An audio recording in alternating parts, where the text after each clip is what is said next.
Welcome back. आज मैं आपके साथ बात करने वाला हूँ फेडरल बैंक लिमिटेड के बारे में। प्राइवेट सेक्टर बैंक है, 1500 के आसपास ब्रांचें हैं, 2000 एटीएम हैं, 1 करोड़ 82 लाख के आसपास कस्टमर्स हैं इस बैंक के। आगे बढ़ने से पहले मैं बता दूं, एज़ यूजुअल मैं कोई सेबी रजिस्टर्ड एडवाइज़र नहीं हूं, मैं जस्ट अपना ओपिनियन शेयर करता हूं उस इन्फॉर्मेशन के बेस पे जो इन्फॉर्मेशन पब्लिक डोमेन में अवेलेबल है। आप भी रिसर्च करिए इन्वेस्टमेंट से पहले। Now coming back to the topic, जैसा कि हर बैंक में होता है, कुछ डिपॉजिट होता है, कुछ लोन होता है। इस बैंक के पास ऑलमोस्ट 2.5 लाख करोड़ के डिपॉजिट्स हैं, जिसके अगेंस्ट 2,10,000 करोड़ के आसपास इन्होंने लोन दिया हुआ है। 84% के आसपास इस बैंक का सीडी रेशियो है, यानी 100 रुपये जब जनता ने जमा कराया तो उसके अगेंस्ट में इन्होंने 84 रुपये का आगे लोन दे रखा है। ये फाइनेंशियल सिचुएशन इस बैंक की है। बिज़नेस मिक्स अगर मैं पकड़ूँ तो 4,60,000 4,65,000 करोड़ के आसपास बिज़नेस मिक्स है। मार्केट कैपिटलाइजेशन ऑलमोस्ट 45,000 करोड़ है। पे आउट की स्कोर स्टॉक का 6 है। ROA एनुअल 1.2% है। रेवेन्यू ग्रोथ 32.3% रही है। TTM PEG रेशियो यानी trailing 12 months PEG ratio less than 1 है, जो कि एक अच्छी बात है। यहाँ पर आपको चार्ट नज़र आ रहा होगा। इस चार्ट के अंदर आप एक चीज़ देखेंगे कि जुलाई 2019 से लेकर जुलाई 2024 के बीच में इस चार्ट के अंदर आप पाएंगे कि एकदम ऑर्गेनिक ग्रोथ यहाँ नज़र आ रही है। कुछ भी अचानक से इस स्टॉक के अंदर नज़र नहीं आ रहा है। यानी जो स्टॉक जुलाई 2019 में ऑलमोस्ट 110 रुपये पे था, वो 2024 के अंदर 186 पर आया है, which is pretty organic to me. Core revenue की अगर मैं बात करूं इस बैंक में, तो मार्च 20 में जो रेवेन्यू 15,000 करोड़ रहा, वही मार्च 21 में 16,000 करोड़ हो गया, मार्च 22 में 16,500 करोड़ हो गया, मार्च 23 में 20,000 करोड़ हो गया, मार्च 24 में 26,782 करोड़ रुपये हो गया। किसी भी बैंक के लिए रेवेन्यू का मतलब होता है वो इनकम जो उन्होंने ब्याज से कमाई है। इस रेवेन्यू में सिर्फ ब्याज की इनकम नहीं होती, इसके अलावा अदर इनकम भी हो सकती है। अगर आप बैलेंस शीट के डीप में जाएंगे तो आप पाएंगे कि ब्याज के साथ मेजॉरिटी पार्ट जो रेवेन्यू का होता है बैंक के लिए वो ब्याज का होता है। अगर इसके साथ एक थोड़ा पार्ट अदर इनकम का भी होता है। अदर इनकम जैसे मिसलेनियस चार्ज कलेक्शन होता है, मिसलेनियस सर्विस चार्ज कलेक्शन होता है, या ट्रेजरी ऑपरेशंस हो सकते हैं, या कहीं इन्वेस्टमेंट किया है तो उस पर उनकी इनकम हुई होगी। बट मेजॉरिटी इनकम इंटरेस्ट वाली होती है। अगर ऑपरेटिंग प्रॉफिट की बात करें तो जो ऑपरेटिंग प्रॉफिट मार्च 20 में 3,200 करोड़ था, वो मार्च 24 में 5,500 करोड़ हो गया है। नेट प्रॉफिट ये बैंक दिखा रहा है 1,580 करोड़, मार्च 20 में दिखाया था। इस साल इन्होंने नेट प्रॉफिट 3,880 करोड़ रुपए दिखाया, which is very normal to me, क्योंकि State Bank of India 50,000 crore दिखा रहा है। HDFC बैंक ऑलमोस्ट 20-22 करोड़ रुपए दिखा रहा है।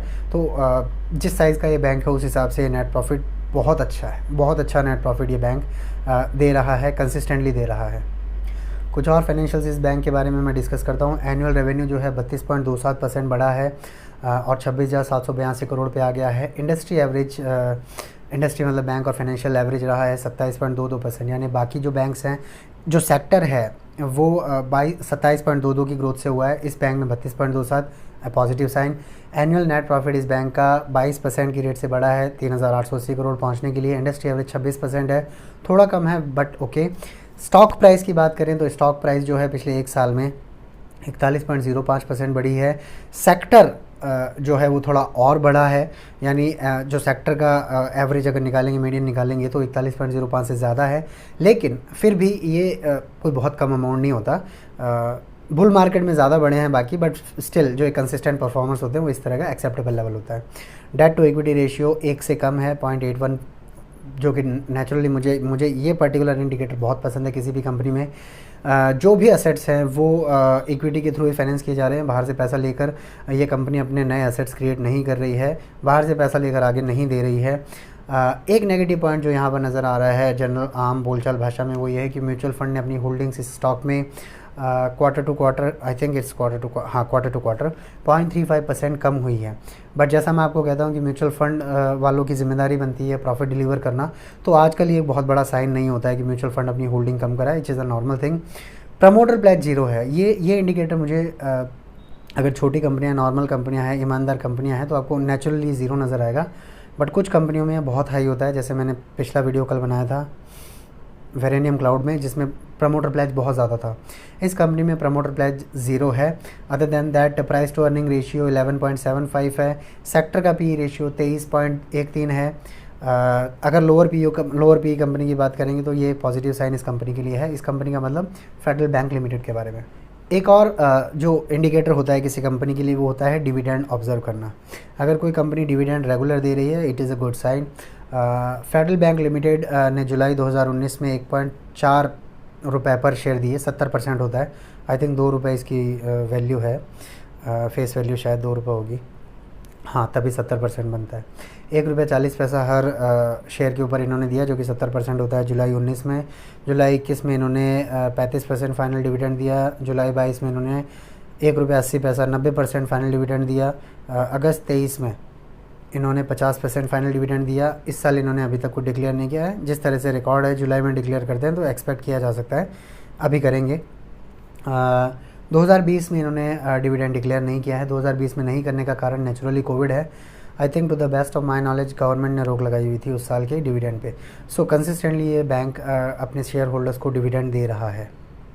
कोर फाइनेंशियल समरी की अगर मैं बात करूं, Q1 2000 फाइनेंशियल ईयर 25 का रिजल्ट अभी रिसेंटली इन्होंने डिक्लेयर किया है। तो फेडरल बैंक ने एक स्ट्रॉन्ग लोन ग्रोथ सस्टेन की है। स्ट्रॉन्ग लोन ग्रोथ का मतलब ईयर ऑन ईयर परसेंट पे 20% और क्वार्टर ऑन क्वार्टर में 5% की ग्रोथ आई है। कहा जाता है कि किसी भी फाइनेंशियल ईयर का Q1 जो होता है वो थोड़ा सीजनली वीक होता है, बट स्टिल इस कंपनी ने मैनेज किया है अपने ग्रोथ को। एक्सपेक्टेड होता है कि थोड़ा सा स्लो डाउन आता है business momentum, but still loan growth हुआ है। Retail advances 25% year on year base पे बढ़े हैं। होलसेल लोन जो है 14% ईयर ऑन ईयर सेगमेंट में बढ़े हैं। दूसरी बड़ी चीज़ कासा होती है। कासा यानी लो कॉस्ट डिपॉजिट्स किसी भी बैंक के लिए, current account, saving account. Growth CASA में भी आई है, अभी तक नहीं आ रही थी इस बैंक में, आगे दिखाऊंगा आपको स्लाइड में, फ़ोटो में। कासा भी इस बैंक के अंदर अब ग्रोथ में आने लगा है। एक अच्छा ग्रोथ इन्होंने कासा में भी लिया है which is a good sign for a bank. Loan growth के ट्रेंड को अगर आप देखेंगे तो पाएंगे फाइनेंशियल ईयर 19 में 20% का लोन ग्रोथ रहा।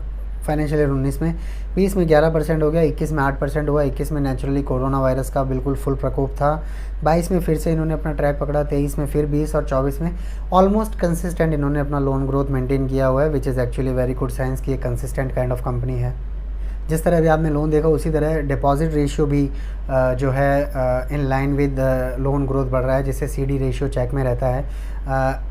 लोन मैंने आपको ईयर ऑन ईयर बताया था। डिपॉजिट ग्रोथ जो है वो क्वार्टर ऑन क्वार्टर है। Deposit growth quarter on quarter observe करना ज़्यादा बेटर इसलिए रहता है क्योंकि इस समय जो डिपॉजिट्स हैं वो बैंक्स में ना जाकर कंसिस्टेंट रेगुलरली एक फाइनेंशियल न्यूज़ आ रही है कि बैंक्स के अंदर डिपॉजिट्स ना जाकर स्टॉक मार्केट के अंदर ये डिपॉजिट्स जा रहे हैं। इसके लिए क्वार्टर ऑन क्वार्टर पर अगर आप देखें Q1 फाइनेंशियल ईयर से इन्होंने ग्रोथ लिया है डिपॉजिट्स का 8%, 10%, 15%, 17, 21, 23। Q3 फाइनेंशियल ईयर 24 में थोड़ा सा कम आया। हमने भी पिछले साल देखा कि ये ग्रोथ थोड़ा कम हुआ था। ये सारे बैंक्स के लिए था, सब सेगमेंट के लिए था। Q4 24 में थोड़ा और कम हुआ, लेकिन इस क्वार्टर में ये बैंक फिर से अपनी डिपॉजिट ग्रोथ की ट्रैजेक्टरी पर दिख रहा है, ऐसा इन्होंने डिक्लेयर किया है। नज़र आता है कि यहाँ से ग्रोथ और एक्सपेक्टेड है। हो सकता है अगले क्वार्टर में ग्रोथ कम हो जाए, हो सकता है अगले क्वार्टर में ग्रोथ ज़्यादा हो जाए। बैंक नेचुरली डिपॉजिट ग्रोथ बढ़ाने की तरफ ट्राई करेगा, लेकिन जिस तरह से लोग इन्वेस्टमेंट के प्रति जागरूक हो रहे हैं शायद बैंक से पैसा और स्टॉक मार्केट में अभी डाइवर्ट होगा। तो Q2 फाइनेंशियल ईयर 25 में हमें ये डेटा देखना पड़ेगा कि डिपॉजिट ग्रोथ इस समय किस लेवल पर है। ये एक सिंगल इंडिकेटर नहीं हो सकता बैंक की किसी भी फाइनेंशियल हेल्थ का।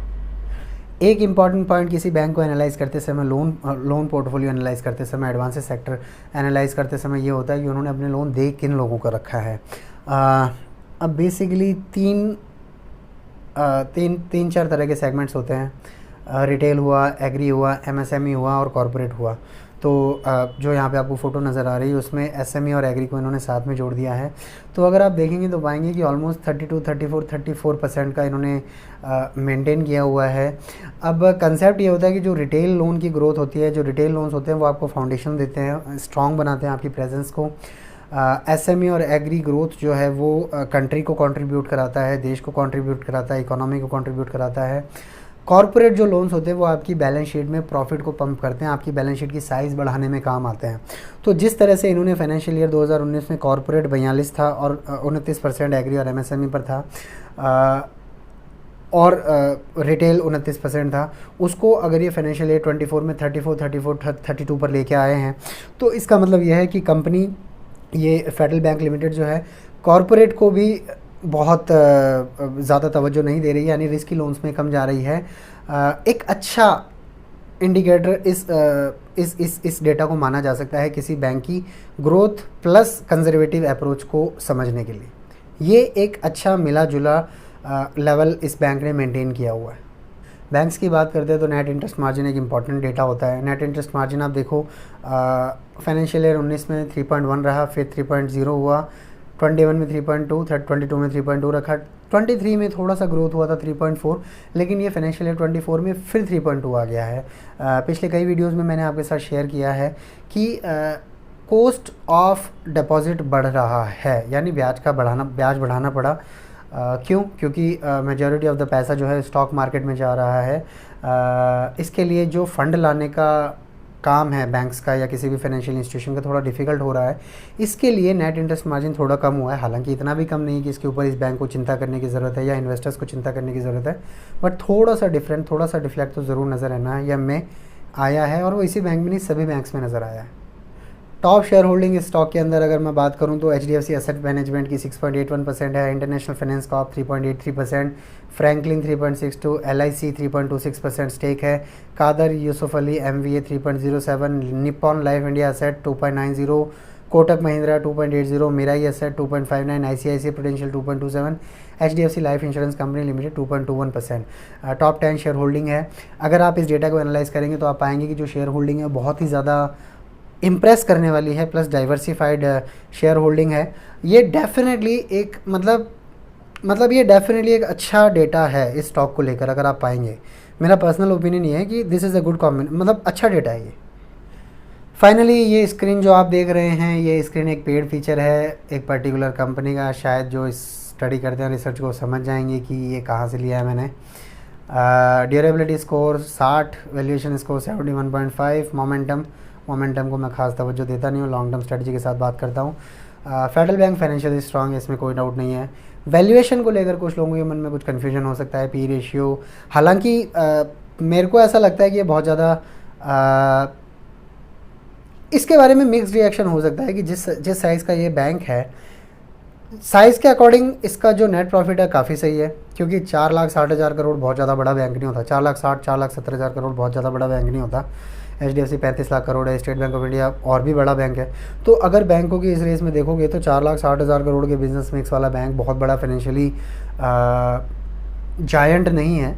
तो अगर 184-186 का वैल्यूएशन इस समय स्टॉक में मिल रहा है तो ये स्टिल एक एक्सेप्टेबल लेवल का वैल्यूएशन है। ये डेटा थोड़ा ऊपर नीचे हो सकता है, maybe not as lucrative as 71.5, but या वैल्यूएशन एक्सेप्टेबल लेवल पे तो डेफिनेटली स्टॉक की है। सो ओवरऑल इस वीडियो में मैं आपको ये बताना चाह रहा था कि अगर आप इन्वेस्ट करना चाह रहे हैं 200-250 रुपये के किसी शेयर में एक लॉन्ग टर्म स्ट्रेटजी के साथ, फाइनेंशियल इंस्टीट्यूशन में आप बैंक और फाइनेंस सेगमेंट में इन्वेस्ट करना चाह रहे हैं, तो आपको फेडरल बैंक लिमिटेड को डेफिनेटली कंसिडर करना चाहिए। याद रखिए Federal Bank Limited, Fed Financial की बात नहीं कर रहा हूँ, फेडरल बैंक लिमिटेड की बात कर रहा हूँ। डेफिनेटली लॉन्ग टर्म में आप इस स्टॉक से पैसा कमाने का एक्सपेक्ट कर सकते हैं। Thank you. जय हिंद।